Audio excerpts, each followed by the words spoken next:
the day on this matchup between JDXL and Dusty, fighting off for the first spots on finals for the playoffs, but also to get themselves secured for main stage of EU Masters. So everything is on the line.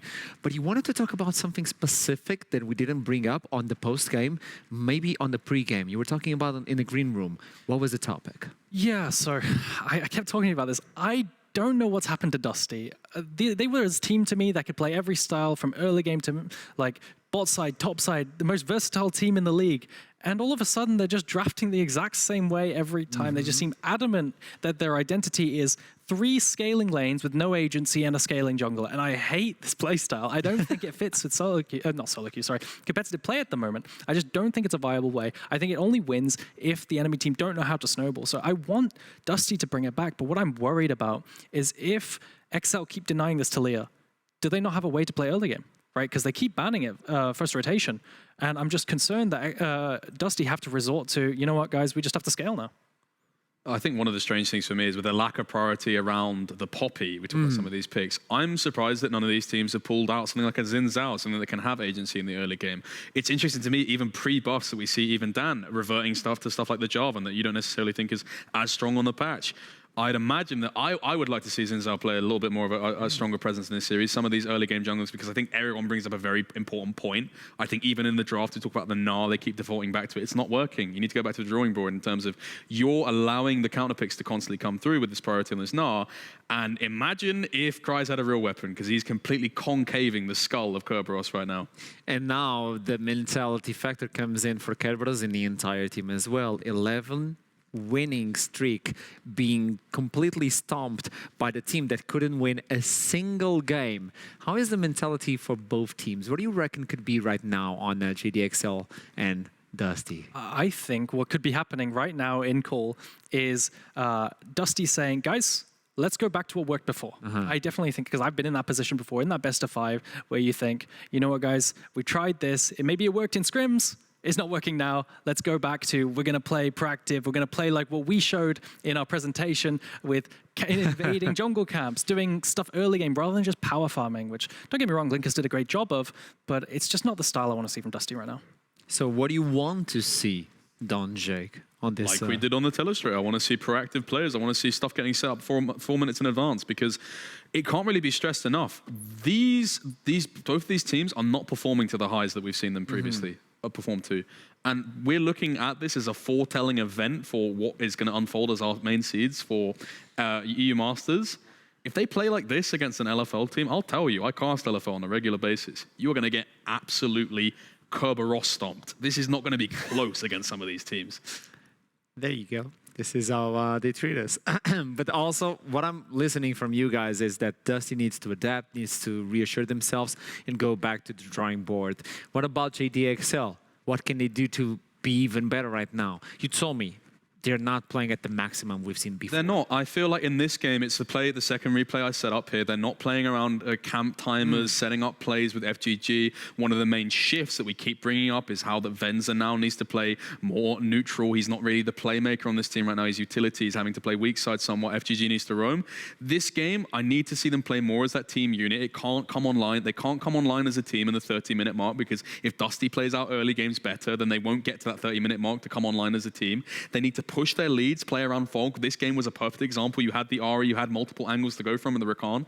Choke out vision, create vision points around the Raptor camp on blue side. Dive mid lane, come from different angles, play around that. But they're not doing it in the early game. They're not setting themselves up for success in that way. And if you, it's not what I want to see. I want to see both teams play to their maximum. We've built the stage for the 3rd game of this playoffs of 1st and 2nd place. But calm down. Don't break my desk, okay? No, we need to look into the chat because they are aware of something. You guys know something. So that's why we want to see your vote right now. Show it to us. 65. JDXL 45, 55. Give it to me. 65. Ooh. Nearly. I was so close. It's the funny number. The funny number, guys. Funny number meme.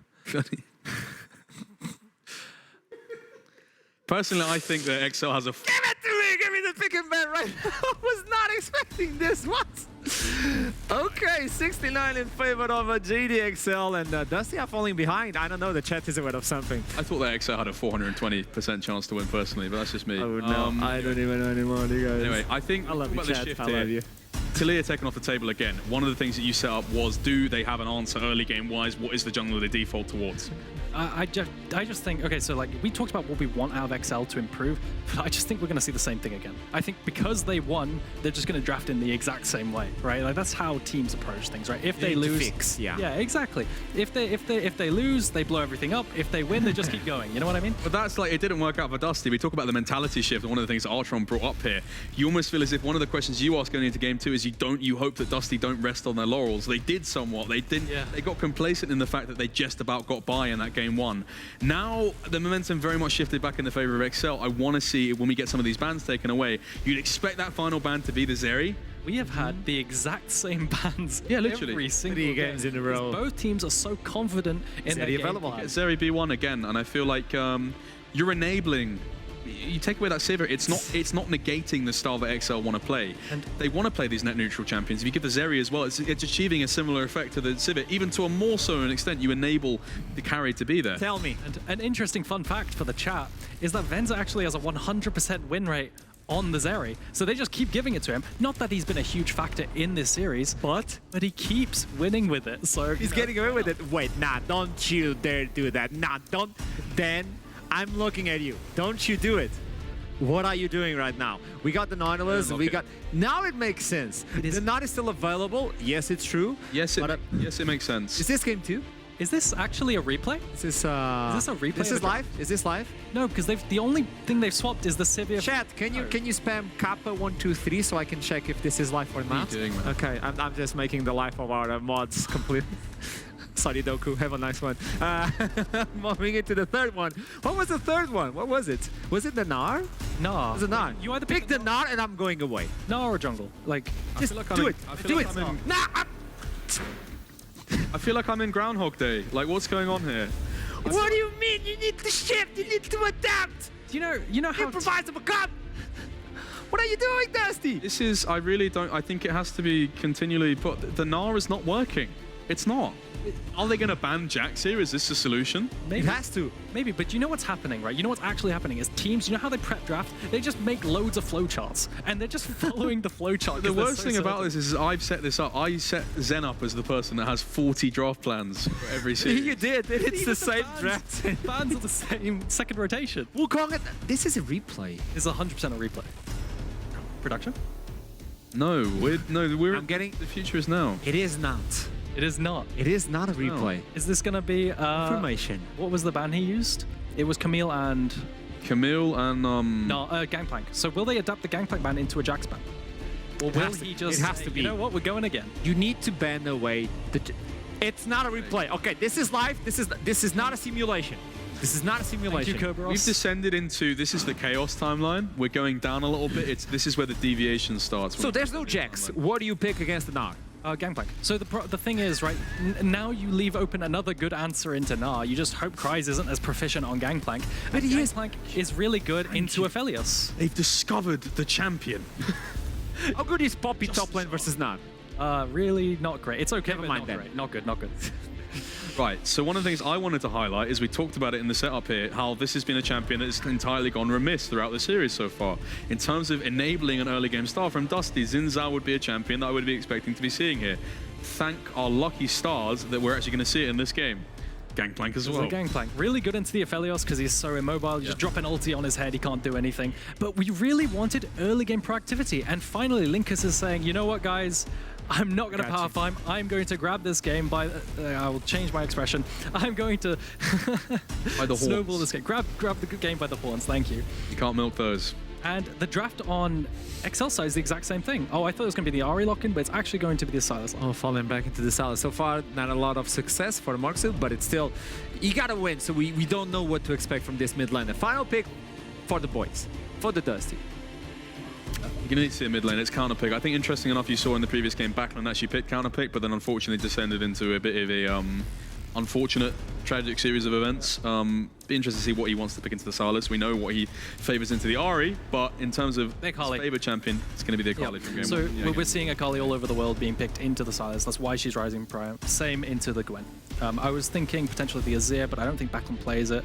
But yeah, it's just going to be the Akali. Shall we do it? You guys ready? So far it's tied up. I'll start with you, Erdogan. I think this draft has given Dusty a fresh breath of life, you know what I mean? Okay. I think Dusty are going to take it. Okay.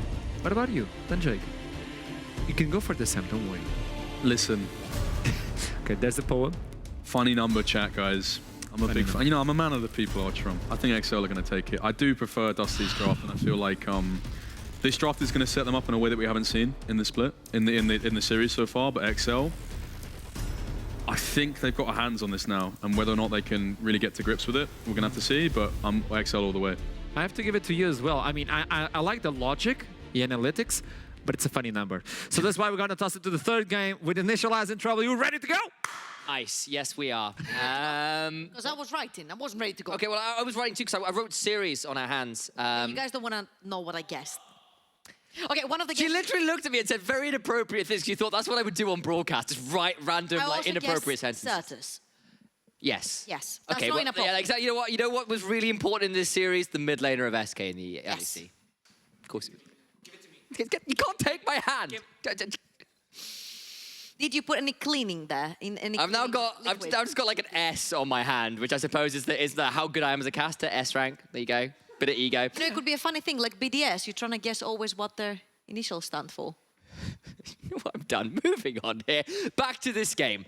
Different look towards the top side, particularly Kryze has been a bit of a monster on the Jax, finally thrown onto something new. More aggressive early jungler from Linkas as well, which is potentially what we're looking for as well. Are you happy with the changes we've seen from Dusty? Real quickly, I just want to reiterate the fact that Gangplank was banned twice, which means that Dusty were really cautious of that, especially playing that Aphelios is really dangerous later on in team fights. Okay, well, that's a nice little caveat as we head on to the Rift for our Game 3. It's 1-1 so far, and it's been a surprisingly competitive series. We've seen some mistakes on both sides, a change up in the draft, some change in priorities. And we'll see whether Dusty, letting through that Gangplank Q call-out as being banned beforehand, will come back to bite them in the barrel. I love the change of pace in the jungle for Dusty. Aha! Linkas used to play so proactively during the regular split, linking up together with Backlund in the mid lane, and now they have the chance. He's on the Xin Zhao. He can play more proactively in the early game, look for these ganks, look to get his mid laner ahead, who has had a phenomenal game. Oh, yeah. Game 1 with the Akali, with the same champion now. A few of the problems that Akali did run into in game number 1 was the Jax. Oh, yeah. And the fact that she was Anathema's chained from the Jax this entire game. Now, Gangplank, mind you, he puts a lot of barrels which you could get a hit from, but he doesn't have any point click or any type of CC to stop you from getting into the backline. No, certainly not easy. And I think while we're talking about these junglers, let's dive in a little bit because Linkus and Dan have been two of our better junglers through the split. Yes, Dan's had a rougher time of it as the team's fallen apart a little bit. But honestly, I think they are two of our best junglers this entire split. Honestly, this entire year for Dan in particular. And you can just see it there in the numbers, hugely involved in a lot of what their teams do.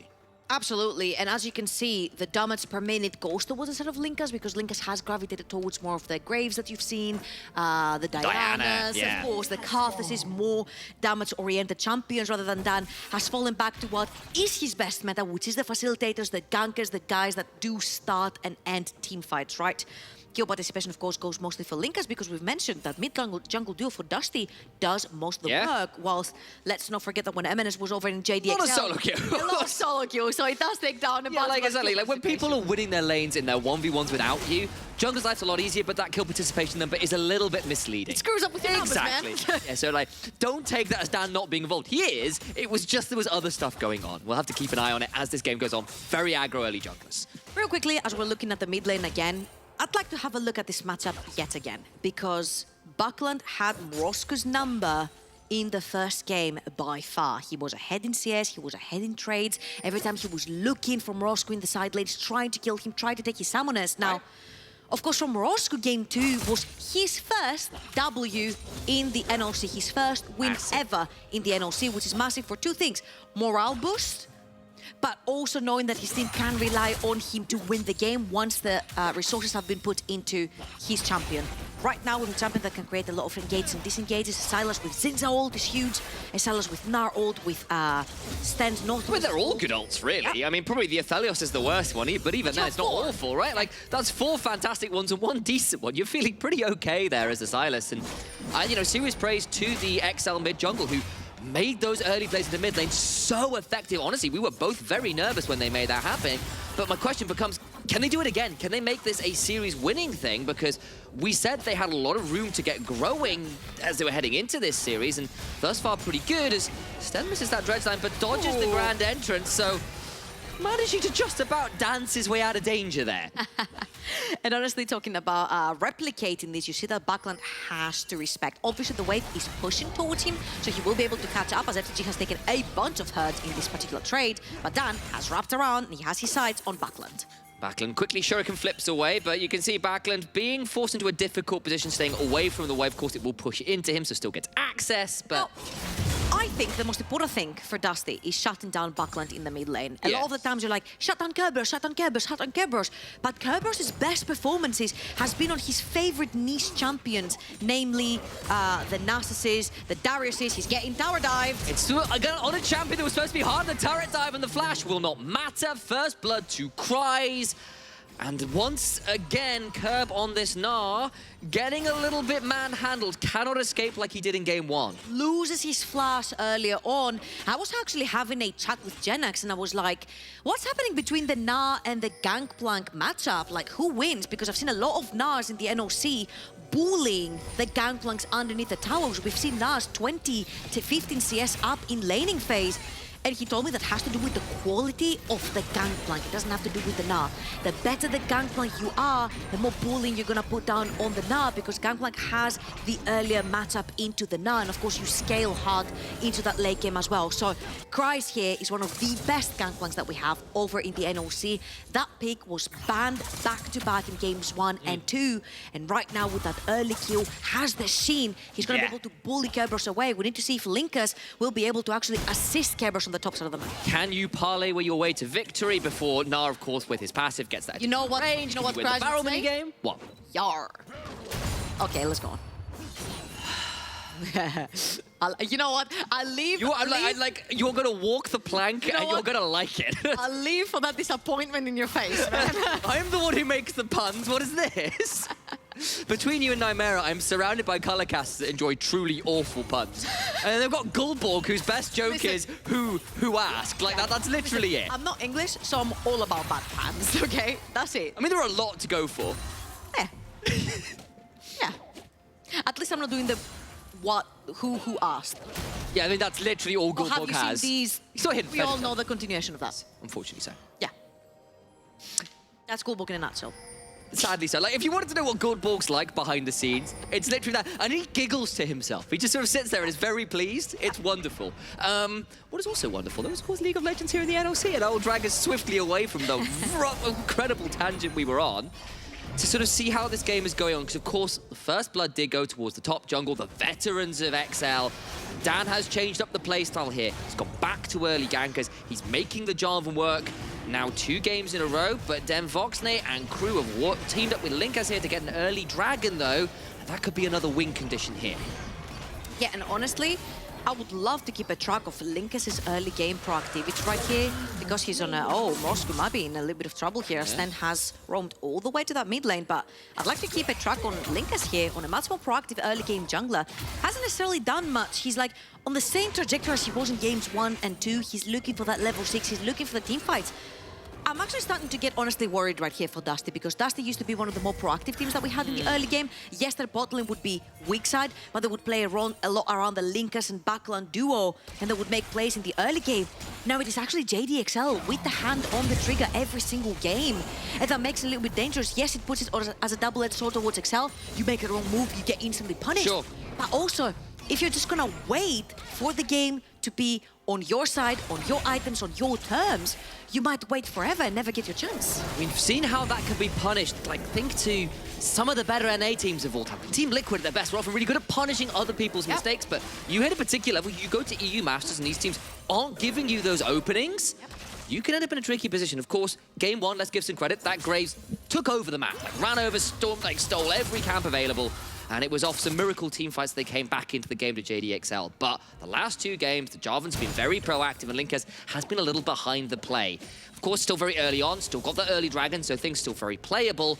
We've got about a minute until the Herald becomes a real concern and consideration for either of these teams. And I wonder whether that's where we'll start seeing Linkers try and make things happen, especially now with the Crescent Guard just available. Roscoe needs to overextend right here. He does have luckily a control ward, and he does have Dan on the bot side of the map, but his wave is at the stage where he really needs to push that so it crashes. Buckland is going to keep it right there and under his own terms. He's going to choose to clear it right now and push Well, it do into that. back to even, but the thing is that look where the wave is going to be for the majority of the time from Roscoe, and a melee champion is going to have to overextend.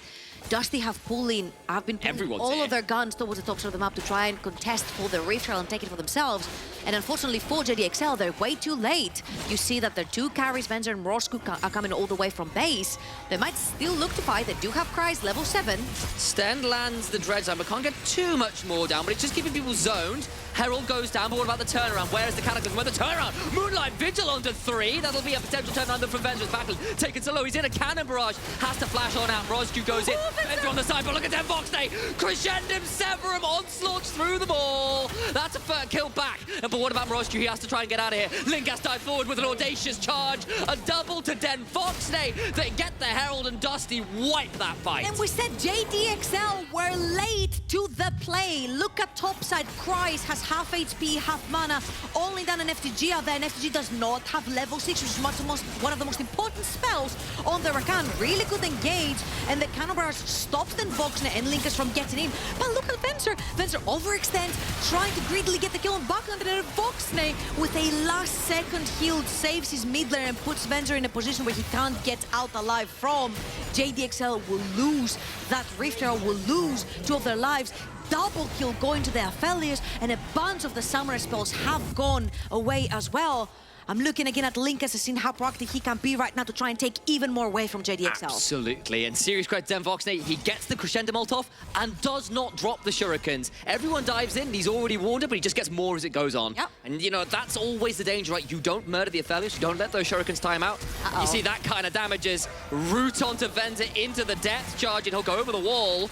He will get out to safety, so Sten won't get much more than the flash, but Venzer's forced away from the turret, and with Crescendum in inventory and a Herald, that's just the tower. That's classic Dusty, again, giving resources down to Den Voxnay. Roscoe's gonna come towards the bottom of the map. Cries is actually clearing the jungle, doesn't have the ultimate, quite likely to try and help in a team fight. Does it break out? But that is yet again 4 turret platings going to Den Voxnay, 2 kills going to Den Voxnay. So much gold going towards the side of that Aphelios, and the faster you get towards a Gale Force, already 1,000 gold up from Venza, the more of a problematic carry will be to deal with from the side of JDXL. Yeah, and let's talk about that again, because normally Venzer's the one who gets ahead in the early game. Some volatile things we said, like a lot of kills, a lot of death, but Den Voxnay's normally left weak side, normally left to get the gold later onto the game. This time around, way up in gold, way up in this game. And don't get me wrong, Den Voxnay has been weak side this entire series. It's the first time he does get the Rift Herald, as JDXL might be looking for a fight right here. Dusty with 4 members down bot. Sten, there's been heat-seeking on this Nautilus. Forcing Dan back up, of course, does have the flag and drag, so won't be dragged down into the depth alongside the diver, but Dusty and JDXL really trying to take control of this river, because it will be a second Drake potentially. Gonna find the Cataclysm though. Sten gets charmed up and has nowhere to go. I think that's just a kill to JDXL, nowhere to go. Just standing a little bit too long in that river. Really quickly, there is a Kerberos TP right there, and there is nothing for Cries, not even an ultimate. And Voxnay. Vigil starts coming through alongside the Dusk Wave into the backside, goes Backlund and Den Voxnay. They try to get the blue buff and get punished for it. Another double to Den Voxnay, 100% of the kills. And that is a dangerous, dangerous player to give your gold to. JDXL overreads, and they actually get punished 4-0 for Den Voxnay's Aphelios. And let's see this fight again. JDXL again are looking to try and get some kills down on the map. Sten doesn't have much mana. He's going to get locked into the Cataclysm. No flash for him, so he's going to end up going down. That's it. Get away, walk it out, boys. Then Voxen is so strong right now. He has his flash available, hits the Moonlight Vigil with the Inferno, with lots of damage going down through the wall. And Buckland sees very low blinking targets. All he has to do is just jump in and clean up, which is exactly what he did. Of course, giving the kills over, and the kills are going over to Den Voxen for a 4-0. And we mentioned this time, Cries could not get into this fight. No teleport, no kind of barrage available for him, and he was the person who banked in the first kill on the map for JDXL. Not using him, not allowing them to utilize his power was something that did cost JDXL truly much in this fight. You can see a lot of on-the-way pings there into the red side jungle as Dan does use the Hex Gates to get over there and trade this one out, but it looks like Linkus is going to try and make sure he does an appropriate cross. Matt and steals away the red buff on the other side, but now Stand, potentially in a tricky position here, about to find himself on the wrong end of Dan coming forward, but I don't know how easy this will be to actually kill off the Nautilus, so the back away, Den Voxen finally claims that final blatant first turret down in bot side, and the gold lead now very healthily in their favor. Just look at that bot side. So, Dusty right now have about a 2,500 gold lead. Ah, yes. It's all on Den Voxen. It's all on Den Voxen. What a surprise. The 4-0 Aphelios. Literally the entire gold lead for Dusty sits on that Aphelios. An Aphelios that does not have flash available for him. Luckily enough for him, in 3.5 minutes, where the next dragon will be up and it will be soul point for Dusty, he will have his summoner back up and available. He'll have his Gale Force back up and available.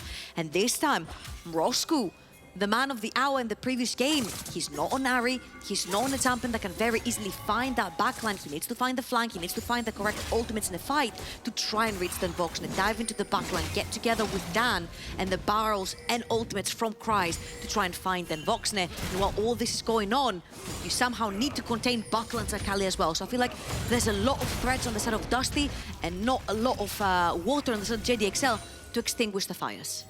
Completely agree. There's a river in the middle of the map, but that's not going to be particularly useful for putting out these fires. So did see Kerberos try and grease for that second plate there on the top side. Couldn't quite make it work and decided this is probably a bit risky and has to back away. 2.5 minutes until what would be the next Drake. That would be Soul Point. Of course, it's not Ocean, it is Hextech. That is a spectator bug. So do be advised, it is the Hex Soul on the line. And I suspect that will be where Dusty will be putting a lot of their attention in a couple of minutes. One of the biggest discrepancies here also in itemization is the fact that almost everyone has got their mythic item up and available except Dan and Roscoe. The mid-jungle duo that actually tore apart Game 2 for JDXL have actually fallen behind right now. And if you look on the other side, Gold Drinker up and available for Linkers, Rocket Belt up and available for Buckland. I don't know if JDXL want to fight this again without Cries. Cries doesn't have TP. Kerberos does have TP to enter this fight. Last time that went really bad for them was around that Rift Herald in the early game, and JDXL are just going to put their hands up and walk away. That means though that Dusty do have a pretty potent weapon to open up a mid lane tower. And they can time it, right? They've got time on this one for when the dragon spawns. So you can say, we put it down in mid lane, we get the tower charge there, we can get the soul point at the same time. Like Dusty, you've got their next few minutes planned out very happily for them. And Venza, not like this, gets popped, frozen just over the wall, and Kerberos is here. The depth charge knocks him up, and Kerberos surely knocks him down. JDXL lose their AD carry. He thought he was playing towards the side of his teammates. Well, guess what? Kerberos had actually roamed all the way from bot lane, catches Venzer off guard. They take his flash as well. This Zeri is way behind the curve right now compared to this Aphelios, who's going to be having his second item really, really soon. And you mentioned it, 1 minute from now, next dragon is going to be coming up. Zeri's not going to be dealing as much damage as Den Voxen and this Aphelios, and the backline dive is not quite the same. The reach is not quite the same from JDXL. So if I'm Dusty, I'm sitting pretty comfortable. I've got 2 mid shields, 3 mid shields, and the likes of Nautilus, Zinzao, and Gnar creating space in front of me. You've got Backland with the backline access, trying to assassinate the carries of JDXL, which he did very perfectly well in the first game. And then Den Voxen, who can free hit. Yeah, and of course, at least second items haven't quite been complete. Look, you've got a completion cost away from Den Voxen, and that is the difference. You're fighting at least at Mythic to Mythic right now. This might be JDXL's best chance to find a fight on at least vaguely similar standings. Very importantly, out of all the ultimates, Roscoe has kept the Akali ultimate for himself. He does favor being able to reach the backline. Let's see if he can. Linker, so aggressive, stepping forward, gets ignited as a trial by fire as well, so he's chunked out to about half HP just under. Kerberos hits Mega Nara's dragon's about to spawn, and they're going to try and trade this one out. The jungler being at half HP, though, means there's a potential room to punish. Gromp being alive means there is an option to heal back up, though. Linkas is going to move into his jungle, use that Grom. His second smite is coming up in just a few seconds. And backline, all the way in the backline, trying to find a flank. The backline of JDXL, again, Roscoe with that Akali ult as well. He's looking for that backline access. Then Voxne has his summoners up and available. Backline could create so much problems. The assassin is spotted by the double Farsight alteration. They know he's there. They know he's off vision now.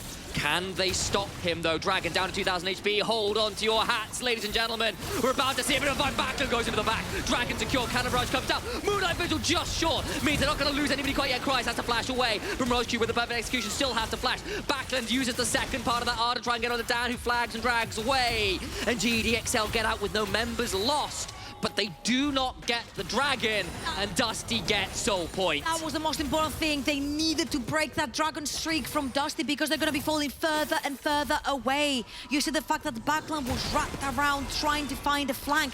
It didn't mean anything that Kerberos was meaning now because the threat is still there. The fact that backline is coming from a flank. And all I saw right there was JDXL backing the heck off a fight.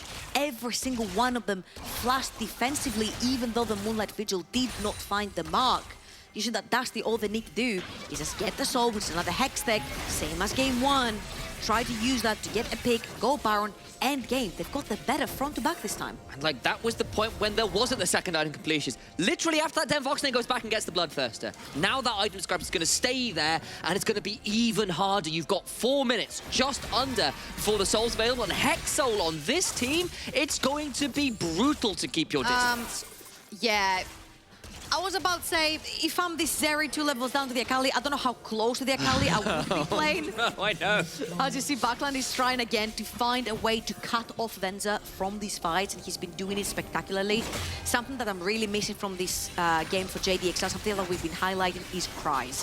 And it feels like banning away his Jax, letting the gangplank go through, has actually freed the backline from being able to jump into this backline. It feels like the cannon barrages have not had the same impact as his counter-strikes in the backline. Yeah. His barrels have not been hitting the mark, and even though this is an extremely fed Jax, very close to the second item, he's just not hit the mark quite yet. The thing is, that's the way Gangplank is now. He's not quite as dominant as he once was. It's changed to be, you know, 3 items, barrels hit like absolute bombs, right? But he's not there yet. And the question is he ever going to get the chance? Because the rest of the map is really far behind. The mid-jungle hasn't had the same impact. Den Voxne is 4-0-1, has been involved in absolutely everything, but maybe the moment we say Kryze hasn't got anything done, he might be about to try and murder Kerberos again. Gets the flash out. That's so important though. 2 minutes and 40 seconds until soul for Dusty. And imagine how important it would be Kerberos having the flash, being able to jump into this backline, getting that huge stun onto multiple members. Kryze right here, we said how important his contribution was in this game and that we haven't seen him much. Takes a little bit of charge on the side lane, taking that flash is a step towards the right direction, although 4,000 gold in the lead for Dusty. Most of this gold is in on the box, and he has been untouched the entire game. Oh, yes, he has. And again, the closer and closer he gets to what will likely be an infinity edge, the harder it gets. Linkas as well, on a very different style of champion. No more of the farming, no more of the scaling, has gone straight towards the aggression, and the Xin Zhao has been a problem in these mid-game fights, and it's set up very nicely for this Aphelios to be well and truly a carry. And again, you've got Gnar, you've got Xin Zhao, you've got Aphelios with the right guns. You do not necessarily need that soul. Go for the Baron, try to push your side lanes, put more pressure onto the map. Allow JDXL to stop your soul right here, take the Baron for free, and then start pushing for vision and try to team fight, which is what Dusty have very well done the entire season. Indeed, they have, and it's back to what we've expected of them a lot more, and they look a lot more clean on this one. They tried a different style. 1-on-1 wasn't entirely convincing, but you saw how it was supposed to work.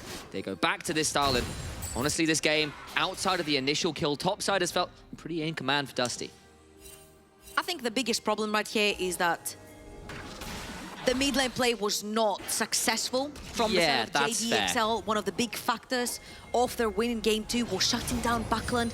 Backland has pretty successfully farmed himself almost to 2 items. He's got 1.5, he's got the stopwatch in there, and as you can see, there's 4 stopwatches on the side of Dusty. They know how crucial the next fight is, and those 4 items, those 4 investments might come in clutch towards, if you're looking at these barrels, if you're looking at these dives in the backline from Roscoe, if you're looking at Dan dive in the backside.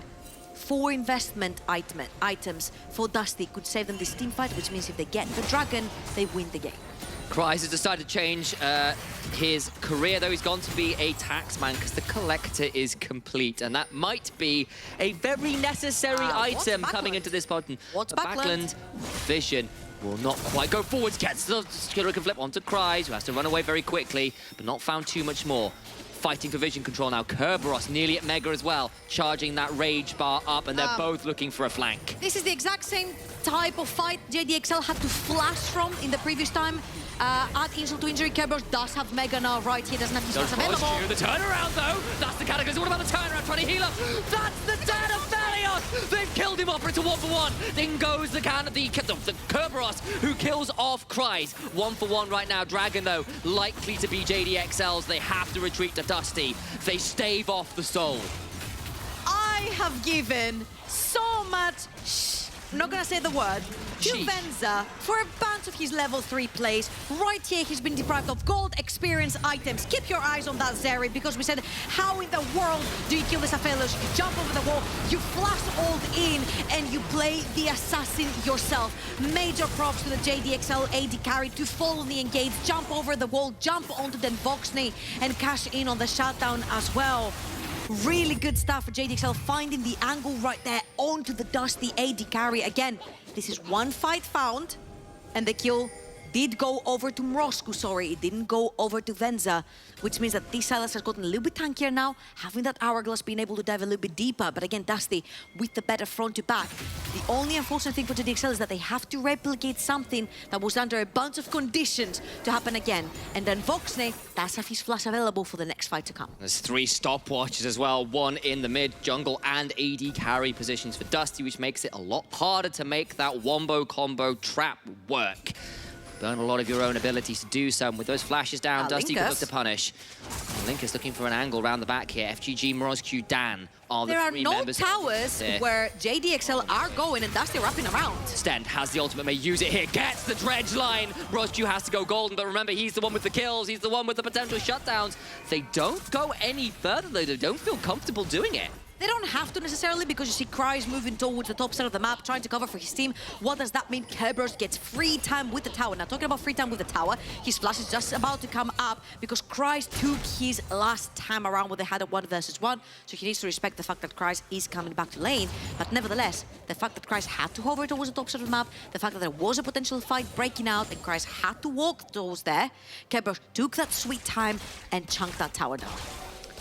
Absolutely. An important stall, but that's what it is for now. It's a stalling mission. We need to see JDXL find advantages yet, and that has not been the case. But maybe a pick on a Backland could do it. They get the knock-up, he gets down the Shroud, but can they finish him off? He's going to have a Shuriken flip to try and get out of it, gets over the wall, still has the stopwatch, and none of it is burned. He gets out for now on the bot side. There's a fight going on. Can't quite kill off the GP. Flash for the trial by fire! Shut down, and Kerberos dies in the picture-in-picture. This time it's Kryze burning his flash, but it's as a hero getting in, getting that solo kill, taking Kerberos out of the map for 35 seconds. What can JDXL do for these 35 seconds, though?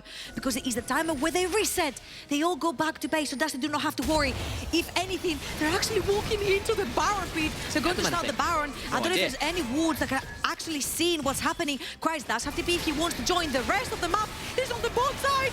This is daylight robbery. Tom Cruise is nodding his head somewhere because Mission Impossible is coming off flawlessly. They will rappel into the Baron pit and they'll get on out. Heist is complete. It's the new Oceans movie, I'm telling you. What a plotline. Honestly, beautiful stuff right there from Dusty. And again, we're going to see the 1v1 happening between Kryze and Kerberos. Kerberos is going to get that Mega now. He gets the extra combat stats for himself. And I'm pretty sure he gets that Mega now onto the wall, onto Kryze. Of course, he's going to cleanse that. And he gets really close. But that was a really beautiful 3-barrel chain to hit Kerberos on the edge of that Gangplank ult. But then all of this pressure that Kerberos actually absorbed gave the time to Dusty whilst JDXL were resetting to sneak in that Baron, and now JDXL have to deal with the pressure of 2 to 3 lanes pushing against them with Baroned up minions, and this time you don't have the Sivir anymore to wave clear. No, you do not. And of course, Kerberos kept his flash, and that could mean he's still got the playmaking opportunities. Hell, there are 4 stopwatches in the inventory of Dusty right now. Very interestingly, Yeah, what have you got for me? there's 3 members of JDXL on the wrong side of the map. That's an interesting choice. Actually, this could be very dangerous for whoever walks down there for Dusty. They're covering, of course, for Cries. FG has already gotten back. Linkas is going to find out that his blue buff has been completely stolen away. This is very dangerous. You need to start backing off with your JDXL because there are hex gates, and this could very easily happen. Roscoe has actually backed. He does have the TP. Do they pull the trigger? The future is now, old man. Rapid transmit systems coming in clutch. Say thanks to Jace for us. The Hex Gates force out a couple key abilities and summoners there from JDXL. Teleport down from Cries, flash down from Dan. Reed cost them a summoner spell and a very important other summoner spell, which is the teleport. No, they're gonna get him caught up. They're gonna force a stopwatch, but he's got nowhere to go. This is with the dragon about to spawn. Overextension from the top laner. It's a back-to-back. Cries overextends, gets his teleport taken away. Kerberos overextends, gets his life taken away. Morosco's in the backline. There's 3 members of Dusty looking for him. Look at Linkas on the other side, though. He has to flash out, but what can Morosco do? He's being zoned off. He's got 2 people on him. He has to flash on the other side. He goes golden, but will he have any other options? Perfect execution on the other side. There is a Cataclysm going down stand, and Linkas left out. Moonlight Vigil gets on to 3. Make it 4, but Dusty are being rotated. Over the wall goes Dead Fox. They try to trade out with Crescendum and Severin, but he's dead. A double to Cries, and JDXL are about to fight another massive fight into another dragon. I think they're making a comeback, Georgia. Oh my god, this is a heartbreaker. JDXL find again the angle. They punish Kerberos from overextending. They know they have the numbers advantage. Vents are coming in like Superman to help Roscoe not die. And yet again, we'll see. Oh, he gets spotted just about with the flag. Oh no. The flag buffs, the fact that it stays for longer right now. Have killed Kerberos right there. And the 4 versus 5. XL had to burn crucial ultimates right there, don't get me wrong. And the fact that Roscoe overdives in the backline, overextends, Mr. Buckland and Vox with the 2 carries, get him really low, but look at that, he flies in like Superman, puts down the exhaust onto Buckland, and forces the 2 carries of Dusty away from Roscoe. That frees up Dan and Cries, the 2 veterans of JDXL, to put down the chains of barrels and take everyone down. Saw Denvoxe flashing and he thought he had the angle. He did not quite. 5-1-1 now. It's this Gangplank who's a win condition in his own right. The man of the hour, I think. You have finally got an Infinity Edge on Denvoxe. You've still got that stopwatch. It's still pretty scary, but honestly, JDXL, I thought they were out in this game. Yeah, sure. But we've said that these 3 stopwatches have been in this game for what? 3 team fights right now? Yeah. And then Voxen has died 3 times without using them. Twice. I think the fact that he used the stopwatch before the fight in game number 2 has haunted him a little bit. So now he's not using it at all. He's waiting for that Guardian Angel to come through instead. Obviously, we're joking right here, but the fact that, again, these 3 stopwatches have been for more than 10 minutes in these inventories for the set of Dusty, and they have lost very crucial team fights, speaks a lot about how neck-to-neck this series is. The fact that you have to be so quick with your reactions, how close the team fights are, the angles JDXL are finding, Dusty trying to play their front-to-back flawlessly. It is so incredibly close. Gold, dead even. The 1k gold doesn't matter. What does matter, though, is that death cap almost completed from Roscoe. 3 minutes and 1 minute and a half for the next objective, which is Baron. Can we see, please, the money into Roscoe's pocket right now? Because he also has a Codex, if I'm not wrong. Phoenix Codex alongside the 2 needlessly So if you can go back, sell that, get a death cap, would be huge. If we can see the money, please, in Silas. Okay, thank you very much, observers. He needs about 50 more gold. He needs the 1/100 for the death cap completion. Does have a cannon there. Cries will find a hold on to Kerberos. Taken out again, but what about Dan? Can he get out? Cries has to flash, but the turnaround becomes pretty huge. Moonlight Vigil shuts down the Gangplank. Back to Golden into the cannon barrage. Will he have time to get out? Will have a Shuriken Flip, gets out to safety. It's a 1-for-1. Roscoe has backed, and he might actually do have the death cap in his inventory right here. And if he does have that, he can actually teleport in top lane. He wants to get a hold of this top lane tier 2. There's no way to contest this, but he doesn't have a huge amount of a wave to work with here. We'll still get it nonetheless. But Dusty are backing away. You can't get more than that tier 2. I'm not sure how important that tier 2 was to JDXL to burn that teleport with. That means right now you cannot necessarily have too much side lane pressure with your Silas. You need to group up your Silas together with the rest of the team. He doesn't have the teleport to join if a fight breaks out. and he might as well break out in about 15 seconds when the Baron comes up. It has been an objective that both of these teams have been seeking. You've got an Aphelios, you take down this Baron so quickly. Same thing with Zeri on the other side. Of course, JDXL need to wait for Kryze to spawn right here. He does have the teleport to join. He needs to, but Dusty have always been first at objectives to set down their vision. Eyes on Voxney, eyes on Kryze, both 4-item carries for their teams. Dusty, a former champion in Voxney, he is leading their charge. On the other side, Kryze, a man who we asked to step up after M&S left a gaping hole in the team's damage numbers, if nothing else. Kryze has been doing it this series. His Gangplank and, of course, his Jax has been really something else. He's in a position to earn JDXL match point, but they have to survive the onslaught. It's a minute until Soul Point again. They've stalled it twice. Can they do it a third? I love how Dusty are actually using Voxney as a bait right there. Mind you, Voxney does not have a Gale Force up, it's still in cooldown, and doesn't have a Flash up, it's also still in cooldown. So he's overextended right there, baiting JDXL, thinking that he does have everything he needs to actually get away, but it's not going to be the case. JDXL are faced with the same exact thing over and over again, entering the river second over to Dusty. Of course, Kerberos does not have his Mega now, but he does have his GA, so he can charge up his bar and give away a lot of his HP bar to get that rage up and going. And Buckland needs to find the correct flank. He's gonna stick in the same bush he's done all along. JDXL do not care about that. They're gonna push the wave and enter the river later on. 10 seconds until Dragon spawns, and Buckland is already in position. One final act, one final dance. 33 minutes into the game, this could be it that decides it. Linkus gonna get jumped on, but surviving. Voxney knocked up, knocked down, but he stopwatches. He stays alive, but can he stay alive any longer? They're gonna get one, that will be a dead FGG. The rest of the health bar's beginning to go down. A massive detonation onto Kerberos, who resurrects. Mroshku goes in, gets a hold of him. Venture on the other side, running rampant. Spark Surge and lightning crashing his way through. Linkus tries to get a hold of Mroshku. They cannot. JDXL are about to win Game 3. I crown Dusty as they team fight kings, but JDXL, no matter what difficulties they've been faced with, they have surpassed them. And again, Venzer diving in the backline, finding Backland, exhausting him and taking him out. I've given him so much shit during the season, but damn is he stepping up in this series. And for a team that we were doubting, more than doubting, we were saying, are they even worthy representatives for the EU Masters? Stand up and deliver in this series. Yes, they fell behind early. Yes, they've made mistakes, but my God, are they throwing some punches back. And it's so difficult to play against this Dusty composition. They've got so many threats. The Zinzao, the Akali, the Na, the Voxney on this Aphelios. He used his stopwatch right here, he used his flash, and it was not enough to get away from this. JDXL are gonna be first to play. Linkus is around, can he steal this? But they still lost the soul. Remember that Dusty still came out with that. They get the Baron though, and JDXL will take that as a prize. A one-team fight in the Baron, even if they have to play down that Herculean mountain that is a Hex Soul. Let's watch this fight again, because I feel like here JDXL overextend and Dusty have their numbers, but then it's gonna get chunked down. Kryze has to actually get out because Kerberos is zoning everyone, and Buckland has free access onto FGG, Mroshku, and Dan. He's dancing around taking everyone low, and I'm like, this is over, this is done. There's only 3 members of JDXL remaining. 3 members is enough because it's all 3 of their carries. Look at Venza diving into the backline, flashing the hook, exhausting Buckland, taking them all down. Meanwhile, the rookie is gatekeeping everyone from reaching the low HP members of his team. And my God, JDXL, the team fighting is flawless.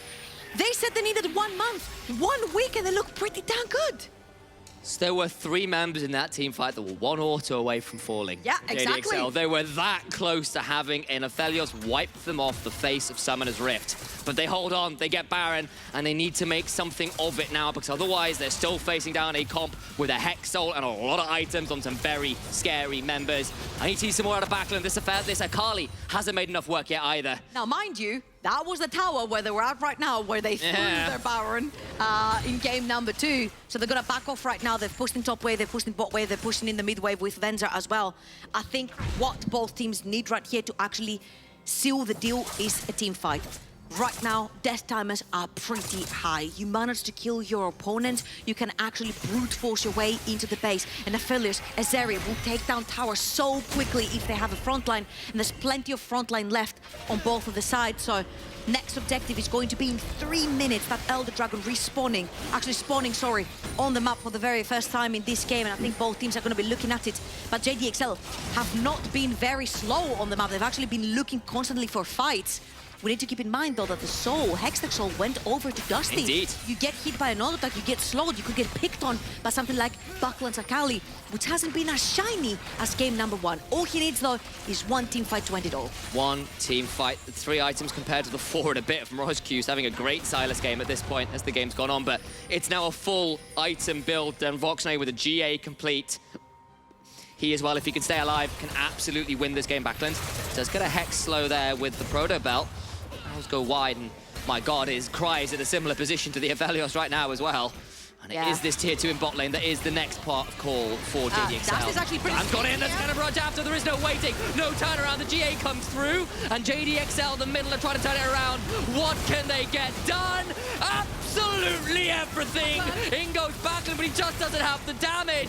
All the while, Dusty fall apart, ashes to ashes, Dusty to dust.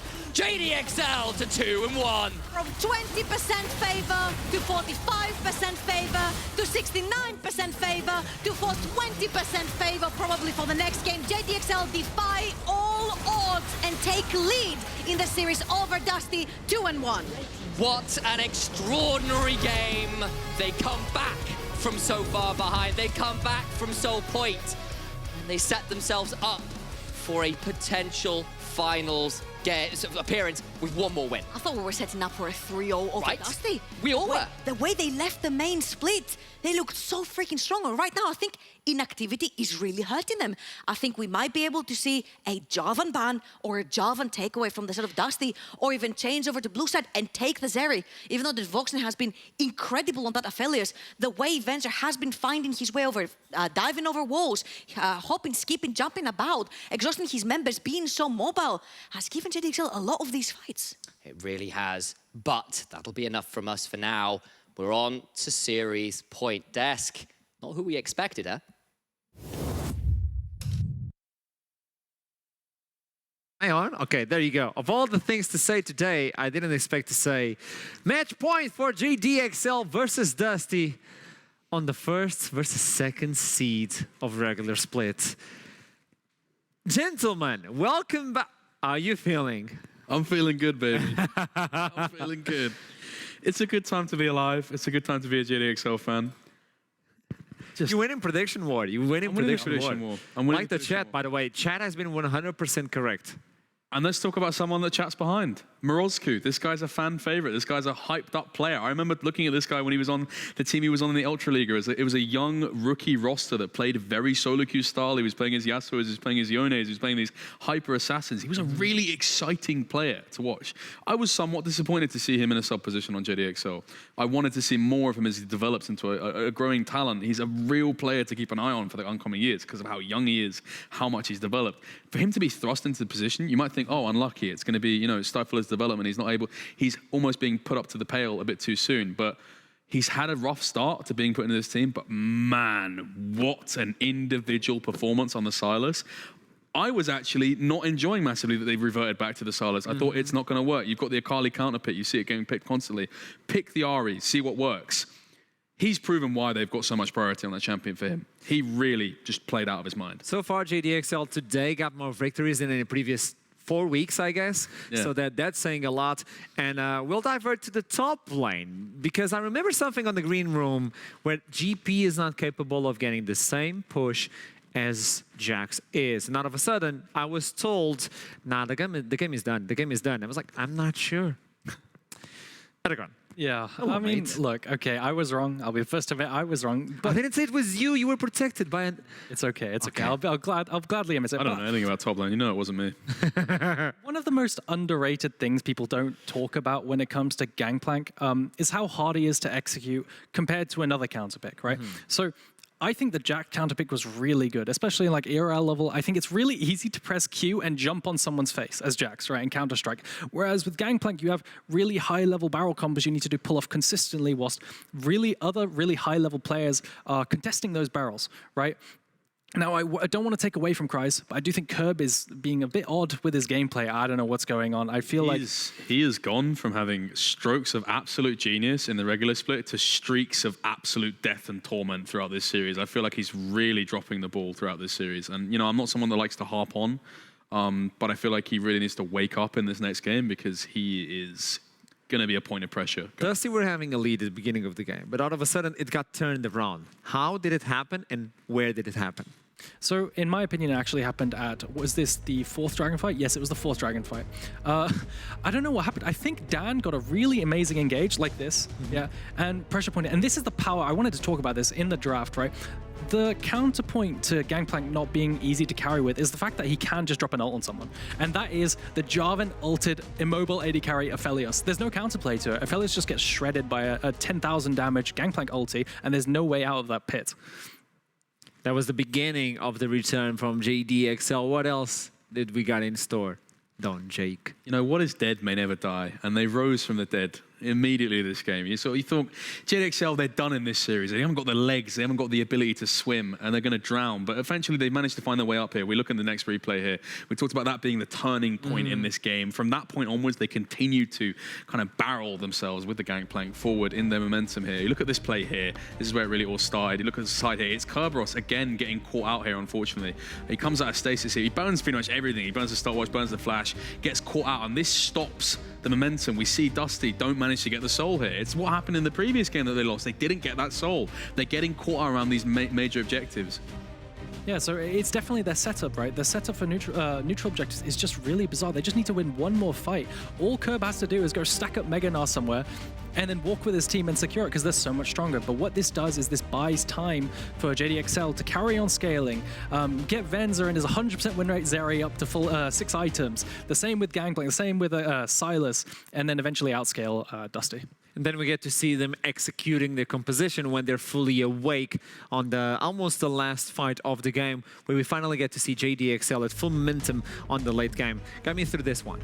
Yeah, I mean, from this point onwards, the game is still relatively even. You'd imagine if they can get the Hextech Soul on Dusty, they get better setup, but they don't. Look at how they dive in here. Look at the backline. Morozku doing so much. Goes into the stasis. Like, Troublelink highlighted really well just how much dissonance he was able to create cognitively within this team fight.